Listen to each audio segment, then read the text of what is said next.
Bismillahirrahmanirrahim. Assalamualaikum warahmatullahi wabarakatuh. Alhamdulillahirrabbilalamin. Alhamdulillahilladzi an'ama alaina bi ni'matil iman Islam wa bi ni'mati syahr Ramadan. Asyhadu an la ilaha illallah wahdahu la syarikalah wa asyhadu anna Muhammadan abduhu wa rasuluh. Allahumma shalli ala Muhammad wa ala ali Muhammad, amma ba'd.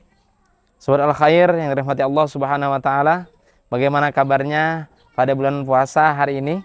Mudah-mudahan tetap semangat dan selalu meningkat ibadahnya, semakin hari semakin bertambah. Allah Subhanahu wa taala mengatakan kepada kita bahwa seseorang dimasukkan ke dalam surga bukan karena amal ibadahnya, bukan karena kebaikannya, tapi hanya semata-mata karena rahmat Allah Subhanahu wa taala.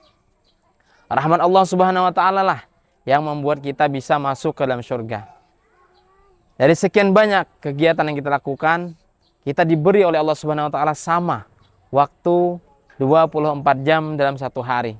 Namun bedanya, ada orang yang menggunakan waktu itu dengan sungguh-sungguh beribadah taat kepada Allah Subhanahu wa taala, namun ada orang yang menyia-nyiakan waktu sehingga waktunya terbuang sia-sia tanpa ada amal ibadah di dalamnya. Sobat Al-Khair yang dirahmati Allah Subhanahu wa taala, ibadah yang kita lakukan sebanyak apapun itu hanyalah cara kita mengetuk rahmat Allah Subhanahu wa taala. Ibadah salat kita, ibadah puasa kita, zakat, haji dan lain sebagainya, itu adalah cara kita mengetuk daripada rahmatnya Allah Subhanahu wa taala. Namun kita berpikir kembali dalam diri kita, apakah mungkin kita bisa mendapatkan rahmat Allah Subhanahu wa taala sementara salat kita masih belum khusyuk, sementara salat kita masih banyak kelalaian di dalamnya?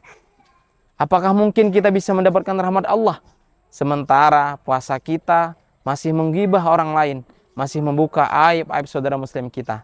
Sobat Al-Khair, di momentum Ramadan inilah waktunya kita untuk memperbaiki diri kita, memperbaiki hati, puasa dengan seutuhnya, puasa mata dari melihat yang diharamkan, puasa mulut dari berbicara, menggibah, membuka aib saudara kita, dan puasa dari berbagai macam kezaliman-kezaliman dalam diri kita.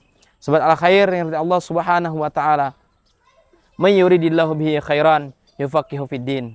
Barang siapa yang diingini kebaikan seluruhnya oleh Allah Subhanahu wa taala, maka dia akan dipahamkan dan dimudahkan untuk mengamalkan akan agama-agama ini. Mudah-mudahan kita termasuk orang-orang yang diberikan taufik hidayah oleh Allah Subhanahu wa taala, semakin hari semakin baik, semakin hari semakin bertambah amal kebaikan, semakin hari semakin dekat kita kepada Allah Subhanahu wa taala.